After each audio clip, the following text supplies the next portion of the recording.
I am. I am an introvert. I am not confident. I'm not that social. I'm not really a party person. I am just sort of to myself. I'm a person people like to make fun of. I'm smart. I can learn. I am good at learning things. I am is probably the two most powerful words in the English language together. Interestingly, was it Jewish people, Muslims, and Christians know the story of Exodus where Moses talks to a burning bush. And he's talking to God, and he says to God, who do I call you? He says, I am. Indescribable, because I am is your identity. It is who you are. But who are you? Is that because of your upbringing, who people told you who you were? Is it because of your background or everything behind you? I'd actually say it's who you define yourself to be. But sometimes we don't experience life to be that way, because everything I started with right there was my identity back in middle school and high school. At least at one point, my mom handed me some books and said, Charlton, read this. See at the top, Zig Ziglar. Read this.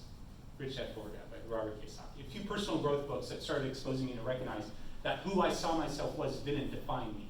I get to choose that. But it doesn't mean that it's easy or it's simple. I decided I wanted to change my fitness.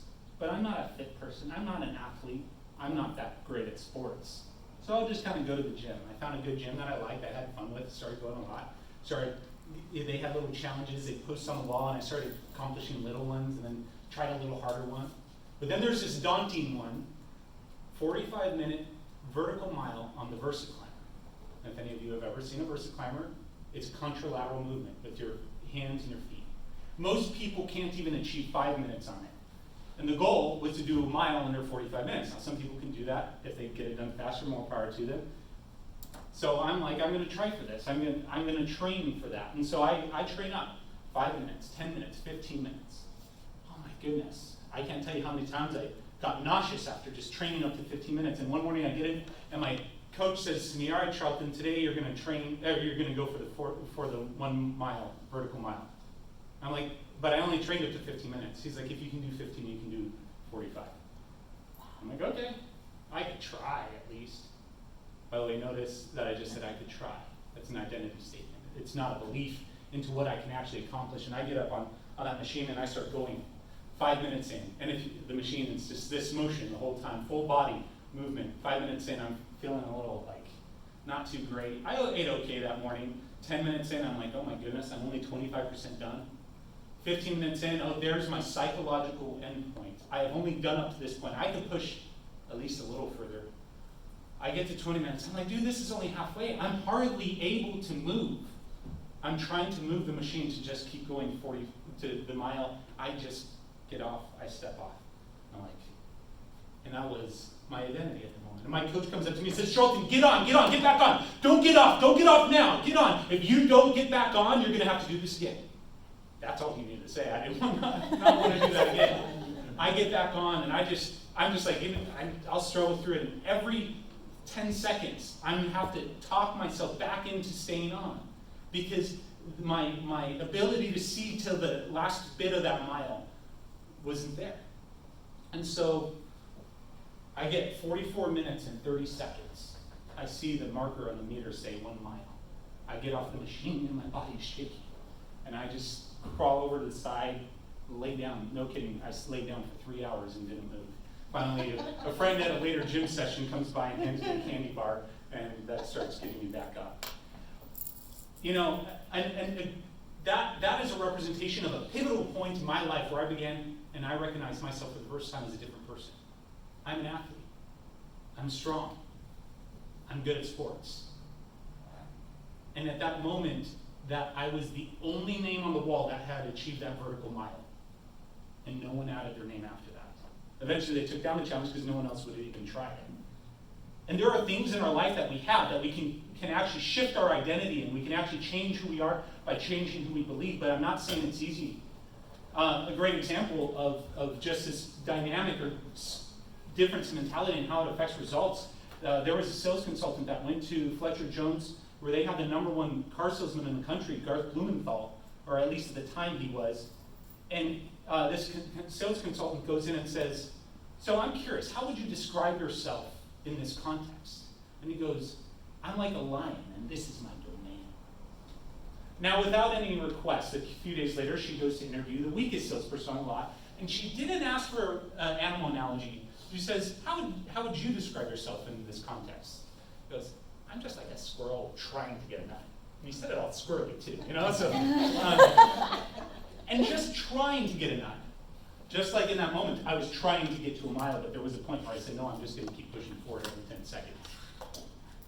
And that difference in mentality impacted their results in life. And sometimes there are results we want in our lives that we can't achieve because our identity will stop us. We will go back to the comfort of what we're used to and what we're comfortable with, what we know ourselves to be. We say things like, well, that's not my cup of tea. That's just not who I am. But if that's not who you are, then you can't have the results that are on the other side of that. And so you have to learn to become the person that you want to be. And that brings us to fear and anxiety. So we have fears and anxieties. So Dr. Carolyn Leaf of the book, Switch on Your Brain, she said that many people think that the way to avoid fear and anxiety is to walk away from it, step away and stop. Avoid those things, comfort, get a massage or things like that. Avoid those things. But that is not the truth. The neuroscientists have mapped the brain and start seeing differences in the neurological patterns as you begin to step into the fear and confront your anxiety, the thing you're afraid of, to do it anyways. Why? Because we've got a primal mind. Our primal mind says, I'm afraid because of my life. Now, in this day and age in our culture, the things we're afraid of don't risk our lives. On the other side of that is a much more fruitful life. And so we get to begin to switch that. And so she says that those neurological pathways, the neurons, the synaptic connectors, actually begin to break down and diminish. That if you keep doing the thing you're afraid of, they actually stop seeing those areas of your brain light up. And so what you can do is begin to actually step into your fear and train yourself, prepare yourself for stepping into those times. In the book Psycho-Cybernetics, it actually shares many stories about how when people train in a time of lack, where there's no stress, they're able to perform better under stress. When they train in a time where they're not afraid, that when the fear comes up, they're ready to. Just like military, just like preparing for battle. So I'm going to leave you all with one little practice I think has made a tremendous difference for me, and that is to anchor yourself in a successful moment in your life. And I want you to picture in your mind right now a place where you've been, where you've had a moment of success, whether that be a great moment with your child, or maybe you got the first raise or promotion, or you finally achieved that big sale you were all excited about. And be able to picture that. And in neuro-linguistic programming, they call this anchoring.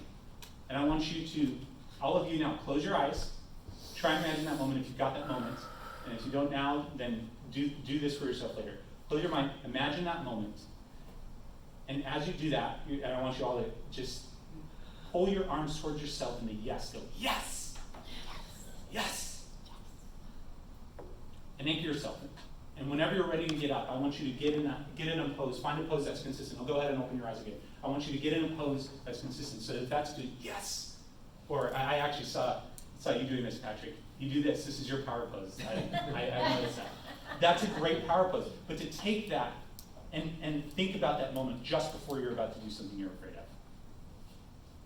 That is the beginning to your journey to re-identifying yourself. Thank you. Thank